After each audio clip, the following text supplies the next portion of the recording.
Yippee-ki-yay. Yippee-ki-yay. Hi, folks. I'm Bob Schrupp, physical therapist. Brad Heineck, physical therapist. Because we are the most famous physical therapists on the internet. In our opinion, of course, Bob. This is the #1 thing you should do after a corticosteroid injection.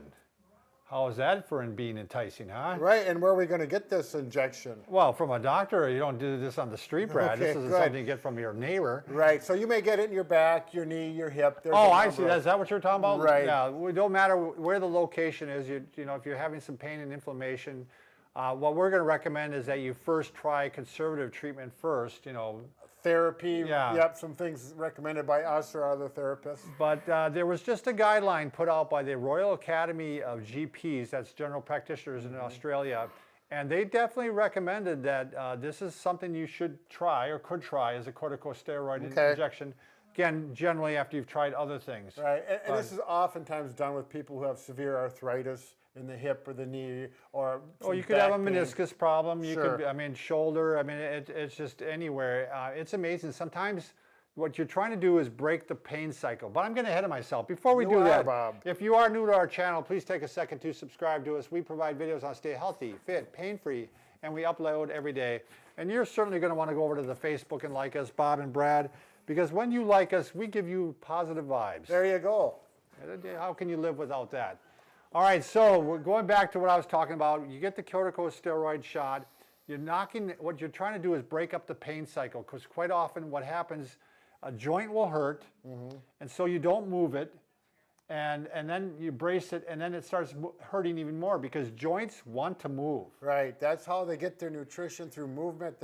They get fluid coming in. The synovial fluid Right. gets propagated. I mean, it helps with everything. So, you know, if you just took your arm right now and held it like this for a long period of time, it would start to hurt. Right, and then it would hurt when you initially moved it, but once Yeah. you got it moving, then it gets back into that movement cycle. Life is good again. So the #1 thing you need to do after a corticosteroid, I'll say it, injection is you want to take advantage of it, and you want to start moving that joint. Right. So no matter where it is, let's say it's shoulder, we're going to go over all the different joints and what you should do. The other recommendation we're going to make is if you have an injection into your back, I would recommend that you get the image-guided lumbar epidural corticosteroid injection. Right. And you can ask your doctor about it. Everyone knows it's where they actually can see the needle and guide the needle so it gets they into use the... an X-ray or a CT scan. Right. Brad and I are old enough that we remember the days where you come in and go, oh, your back is hurting, I'll give you an injection. And they almost never worked. Right. Yeah, you really need to get the injection, the fluid of the injection to the correct area. Yeah, and the doctor who does it, they know what they're doing. They know what they're doing. I just see so much better results now, Brad, with these. And I definitely see, you know, sometimes I've seen it where, you know, someone can buy another year or two of pain relief when they get an injection. Yep. And so let's start off with the shoulder. So the shoulder is kind of a good one because quite often I don't even know that you need image guiding because they know they can get it right in the shoulder joint itself. And it may depend on the person, if how their muscles are, what kind of tissue there is around it. So we're not going to go into great detail, but we're going to show you just one exercise that you want to do after the shoulder has been injected. You want to go ahead and do the Codmans. Right. So this is a simple, gentle exercise. You just lean over. It's also called pendulum exercise. Yeah. And just let the gravity flex that arm forward here, and then get your body moving, get your arm to move. You can go forward and backwards, right to left with it. You can make circles. And it's a real gentle, relaxed way to get the joint moving right after something like that. Yep, it's very common after surgeries and injuries as well. Exactly, it's just a great starting point. So then we're going to go to let's say the hip or the knee, or both even. But if you get those injected, you're going to start getting some movement. A good one to do is just plain old walking. Right. Is a great one. Right. If you're still getting pain with that, we're going to recommend like a bike, or what we have here is the elliptical that we use in our therapy department. That's why it's so beat up. I mean, we probably have had this one for 3-4 years. Right, and it's used daily. Every time there's someone in here, typically they're using this for a part of their treatment. Yeah, and we like these. I mean, the disadvantage is they're pretty heavy.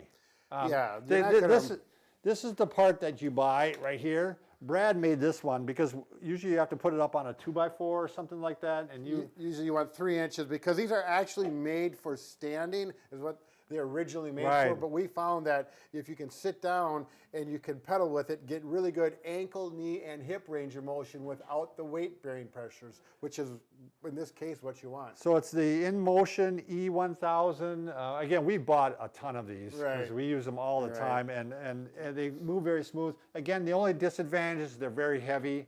You're not going to move it around the house very easily, but look how smooth this works. Right.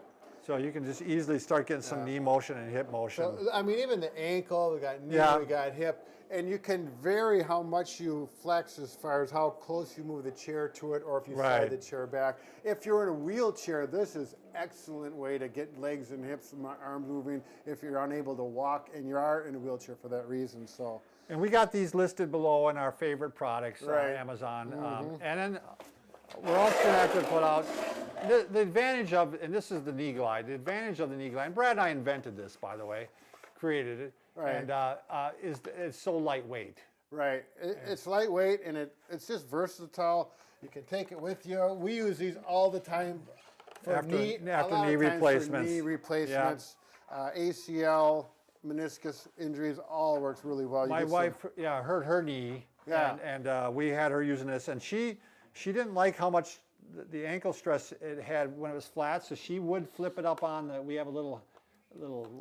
Yeah, little stilt, so Stilt, we get an yeah. incline. And so now this was a lot easier on her ankles then, Right, and then yep. she could easily work the knee. Right.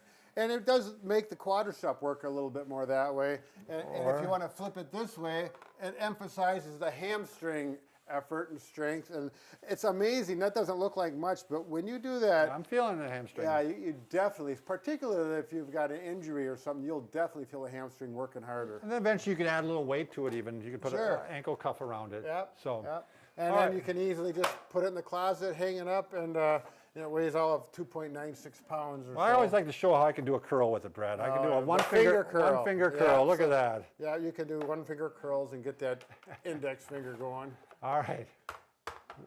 Not the middle finger, you didn't say, the index finger. The pointer finger. Okay, Bob. all right, just this is Why, family. This is a Bob? family Why? show. Exactly. All right, the next thing we're going to talk about the back itself. Let's say you get a corticosteroid injection into your back. You definitely want to start walking. Sure. I mean, that's the number one thing. But there's a lot of different exercises you can do laying down.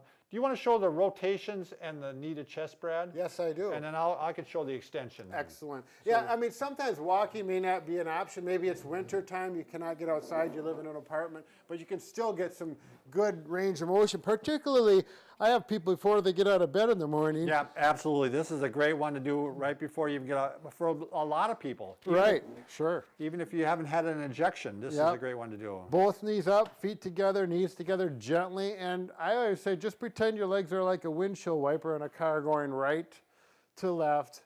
And this is just breathing relaxed, nothing stressful on this. If it hurts one direction, don't go that way. Just go the direction that doesn't hurt so much. Work in a pain-free range of motion.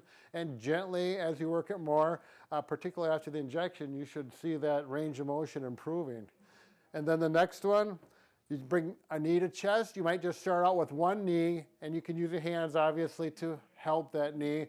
And I like 10 repetitions on all these exercises. And if one's going good, check the other one. Do 10 repetitions. If it's feeling good, then it's nice to go to both knees and work that. That actually flexes the back even a little bit more.